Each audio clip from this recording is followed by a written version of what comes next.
ఉగ్రవాదులపై దాడులంటారు. చివరకు అమాయకుల ప్రాణాల్ని బలిగొంటారు. ఏ దేశంపై మరో దేశం దాడి చేసినా దాదాపు ప్రతిసారి వినిపించే కథ ఇదే.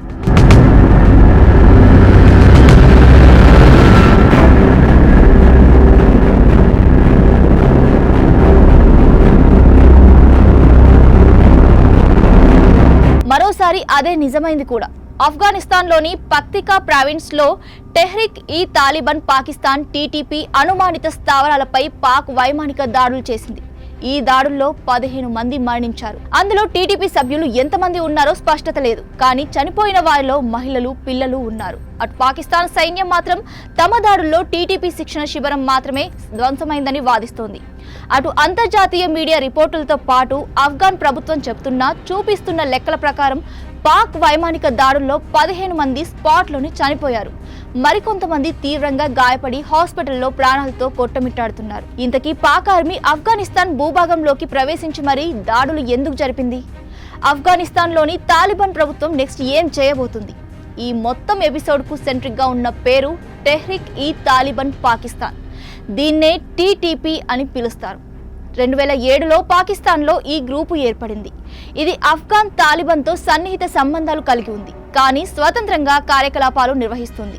పాకిస్తాన్లోని ప్రభుత్వాన్ని కూల్చి ఇస్లామిక్ రాజ్యాన్ని స్థాపించడానికి ప్రయత్నిస్తున్న ఉగ్రవాద సంస్థ ఇది. ఆఫ్ఘన్లోని సరిహద్దు ప్రాంతాలను ఆశ్రయంగా తీసుకొని పాక్పై దాడులు చేస్తూ ఉంటుంది. 2021లో ఆఫ్ఘనిస్తాన్ తాలిబాన్ అధికారంలోకి వచ్చిన తర్వాత టీటీపీ దాడులు మరింత పెరిగాయి. ఇక ఆఫ్ఘన్ భూభాగం నుంచే టీటీపీ తమపై దాడులు చేస్తోందని పాకిస్తాన్ ప్రభుత్వం ఇప్పటికీ అనేక సార్లు ఆరోపించింది. ఈ క్రమంలోనే పాక్ సైన్యం ఆఫ్ఘన్ భూభాగంలో ఉన్న టీటీపీ స్థావరాలపై వైమానిక దాడులు చేపట్టినట్టు చెబుతోంది.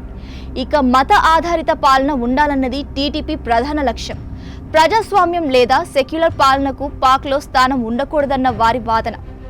ప్రజల జీవితాలు, ప్రభుత్వ విధానాలన్నీ మత నిబంధనల ప్రకారం నడవాలని టీటీపీ చెబుతూ ఉంటుంది.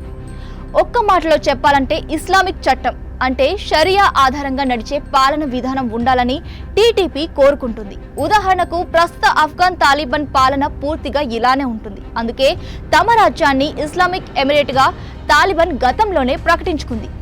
అందుకే అక్కడ మహిళలు, మైనారిటీ ప్రజల హక్కులు చాలా పరిమితంగా ఉంటాయి. అన్ని విధాల ఇస్లామిక్ నియమాలకు లోబడి ఉండే విధంగా సమాజం నడుచుకోవాలని చూస్తూ ఉంటుంది. పాకిస్తాన్లో కూడా ఇదే తరహా విధానాలు ఉండాలని టీటీపీ భావిస్తుంది. అందుకే పాక్ ప్రభుత్వాన్ని కూల్చాలని దాడులు చేస్తూ ఉంటుంది.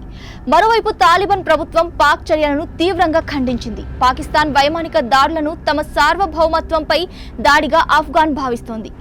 పౌరులు మరణించారని ఆగ్రహం వ్యక్తం చేసిన ఆఫ్ఘన్ తమ భూభాగాన్ని రక్షించడం తమ హక్కు అని ప్రకటించుకుంది. పాకిస్తాన్ చర్యలకు ప్రతీకార చర్యలు ఉంటాయని హెచ్చరించింది. ఇక పాకిస్తాన్ దాడుల్లో పౌరులు, మహిళలు, పిల్లలు మరణించడంతో ఈ ఘటనను తాలిబాన్ ప్రభుత్వం అంతర్జాతీయ సమాజం ముందుకు తీసుకెళ్లే అవకాశం ఉంది. ఇటు పాకిస్తాన్తో ఆఫ్ఘన్ ఆర్థిక సంబంధాలను కూడా తెంచుకునే ఛాన్స్ కనిపిస్తోంది. నిజానికి పాకిస్తాన్ ప్రత్యేక ప్రతినిధి మొహమ్మద్ సాదిక్ కాబూల్లో ఆఫ్ఘన్ విదేశాంగ మంత్రి అమీర్ ఖాన్ ముత్తాకీతో సమావేశమైన కాసేపటికే ఈ వైమానిక దాడులు జరగడం ఆశ్చర్యాన్ని కలిగిస్తోంది. ఇది ఆఫ్ఘన్ను మరింత రెచ్చగొట్టిందని చెప్పాలి. దీంతో ఏ నిమిషంలో ఆఫ్ఘన్ ఎలాంటి నిర్ణయం తీసుకుంటుందోనన్న ఉత్కంఠ సర్వత్రా నెలకొంది.